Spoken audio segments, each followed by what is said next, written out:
ज्योतिबाच्या नावानं चांग भलं.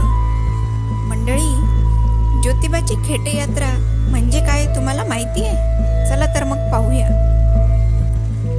दख्खनचा राजा म्हणून प्रसिद्ध असलेले कोल्हापूरचे मंदिर म्हणजे ज्योतिबा. वाडी रत्नागिरी येथील श्री ज्योतिबा हे महाराष्ट्राचे लोकदैवत म्हणून ओळखले जाते. ज्योतिबा म्हणजे नक्की कोण? तर ज्योतिबा या नावाची उत्पत्ती ज्योत या शब्दापासून झाली. ज्योत म्हणजेच प्रकाश, तेज. पंचमहाभूतांपैकी वायू, तेज, जल, आकाश आणि पृथ्वी यांच्यातील तेज हे शक्तिदैवत म्हणजेच ज्योतिबा.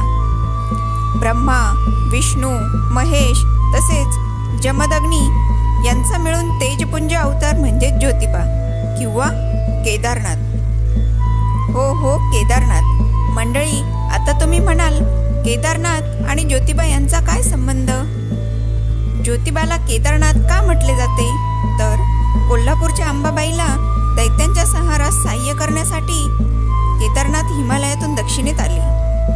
जेव्हा ते आपली दक्षिणेकडील मोहीम संपवून हिमालयाकडे जाण्यासाठी निघाले, तेव्हा अंबाबाई कोल्हापूरहून अडवाणी पायाने पळत आली आणि केदारनाथांना परत न जाण्याची विनंती केली.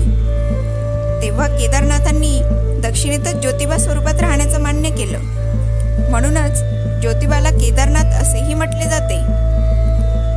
करवीर निवासिनी अंबाबाई केदारनाथांना थांबवण्यासाठी अडवाणी पायाने चालत गेली. तेव्हापासून इथे कोल्हापूर ते ज्योतिबा डोंगराकडे पायी चालत खेटे घालण्याची प्रथा सुरू झाली. आजही मोठ्या श्रद्धेने आणि उत्साहाने भाविक ही प्रथा पाळतात. कोल्हापूरहून ज्योतिबा डोंगराकडे पायी चालत जाण्याचं या प्रथेलाच खेटे घालणे असे म्हणतात.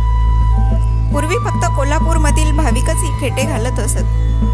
परंतु आज महाराष्ट्र, गुजरात, आंध्र प्रदेश, कर्नाटक या राज्यातील भाविक मोठ्या संख्येने हजेरी लावतात.